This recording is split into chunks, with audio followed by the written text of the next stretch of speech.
Hey everyone, Mika here again from Calcum Educators Hub. In this video we'll do a video about rendering in Fusion and how we can take our concept cars from simple looking wireframes and whatever into an actual picture we can show off to our friends. And again, this is something you probably use when you finish the competition to then portray your designs.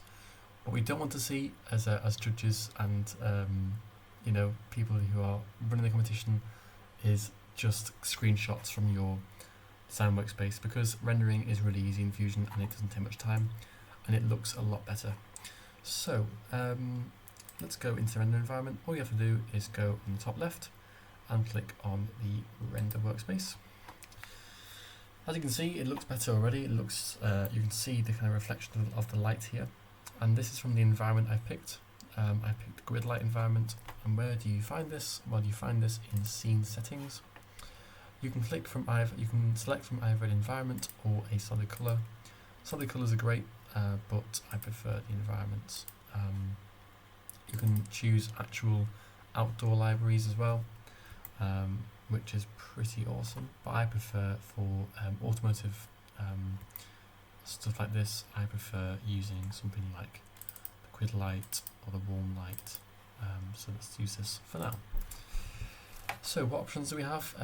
We've got flatten ground. This is more useful for actual environments. So when you've got like a grass plane and you flatten the ground, it makes it all flat.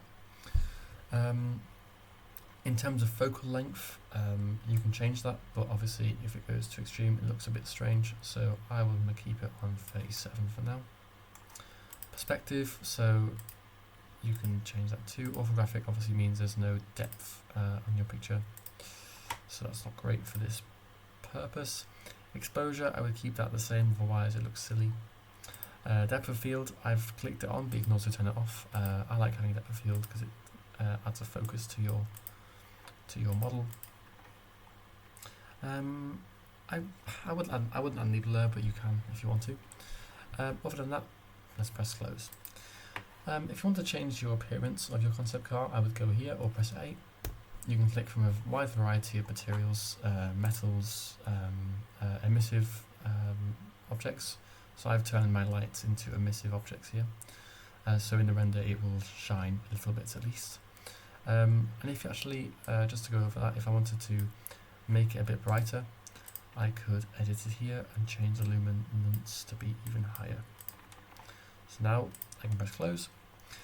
And just to mention as well, we can add decals. Decals are basically pictures, and you can import them onto your car by clicking on it, importing an image, and then clicking on the face you want it to be on, and it will be there in your render.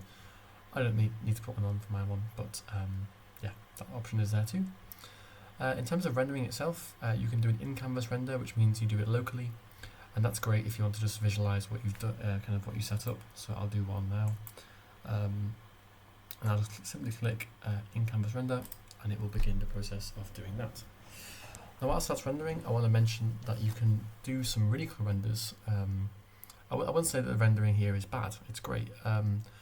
But if you want a game engine style and render that is industry standard in terms of automotive, and you want something that's even high quality, I would recommend using something called Twinmotion.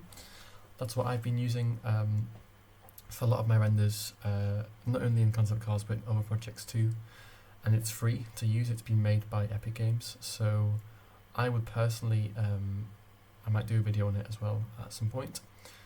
Quite easy to use, and it's free for students, so you can download it, export your models from your concept car into Twinmotion, and then use any of their libraries, any of their environments to create 8K, 16K renders on your local device. Obviously, that requires some computational power, but I'm sure you can do it on the cloud too.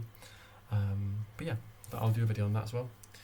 As you can see, it takes a bit of time to get to the excellent stage, and that is a lot down to how complicated your model is.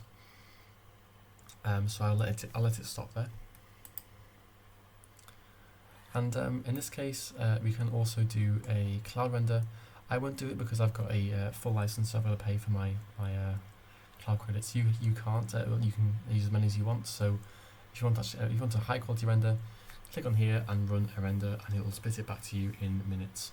So that's how you use render environment in Fusion for your concept cars. Hopefully you enjoy it, and hopefully you get some nice images that we'll be able to look at the final judging later on. Thank you very much.